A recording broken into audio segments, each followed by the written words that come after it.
মিরপুর 10 ও Farmgate metro স্টেশনের নিচে পাওয়া দুটি পরিত্যক্ত ব্যাগে কোনো বিস্ফোরক পাওয়া যায়নি বলে জানিয়েছে ডিএমপির সিটিটিসি ইউনিট। দেশে বর্তমানে কোনো জঙ্গি কার্যক্রম নেই বলেও দাবি করেছেন ইউনিটটির কর্মকর্তারা। অতীতে পালিয়ে যাওয়া জঙ্গিদের গ্রেফতারে আইন শৃঙ্খলা বাহিনীর অভিযান অব্যাহত রয়েছে বলেও জানানো হয়।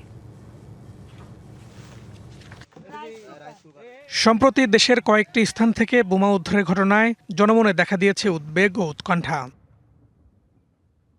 গেল 24শে জুলাই রাজধানীর মতিঝিল মেট্রো স্টেশনের নিচ থেকে উদ্ধার করা হয় জিআই পাইপের মধ্যে তৈরি করা একটি বোমা। সে ঘটনার সপ্তাহ যেতে না যেতেই শনিবার ফার্মগেট ও মিরপুর 10 মেট্রো স্টেশনের নিচে বোমা সদৃশ্য বস্তু পাওয়া যাওয়ার খবরে ফের আতঙ্ক ছড়িয়ে পড়ে। মতিঝিলে ছাতার মধ্যে বোমা রাখছে, সেটা আতঙ্কের বিষয় না। ফার্মগেটে আবার বোমা সদৃশ্য একটা বস্তা পাওয়া গেছে, উত্তরাতে আবার বোম ব্লাস্ট হয়েছে, এগুলো তো অবশ্যই আতঙ্কের বিষয়। পুলিশের কাউন্টার টেরোরিজম ও বোম ডিসপোজাল টিম দ্রুত ঘটনাস্থলে পৌঁছে নিরাপত্তা জোরদার করে।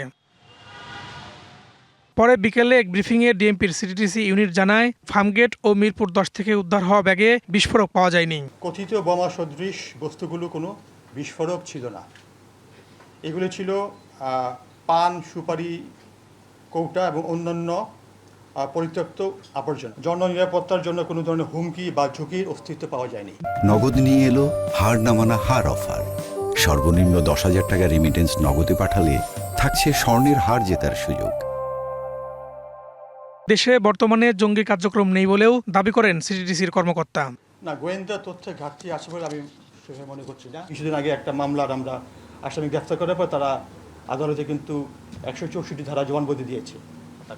ফাদার কমবেট নামে একটা গ্রুপ, তো সেটি কিন্তু আমাদের একটা কাজ, এবং সেই কাজের ফলেই কিন্তু আমাদের এই একটা আমাদের সব কিছু মনিটরিংয়ের মধ্যে আছে। না, আমরা এই বিষয়ে কোনো এই ধরনের উল্লেখযোগ্য কিছু আমরা লক্ষ্য করছি না। এদিকে মতিঝিল স্টেশন সহ বিভিন্ন স্থান থেকে বোমা উদ্ধারের ঘটনাগুলো গুরুত্বের সঙ্গে তদন্ত করা হচ্ছে বলেও জানানো হয়। Farhaduzzaman, DBC news, Dhaka.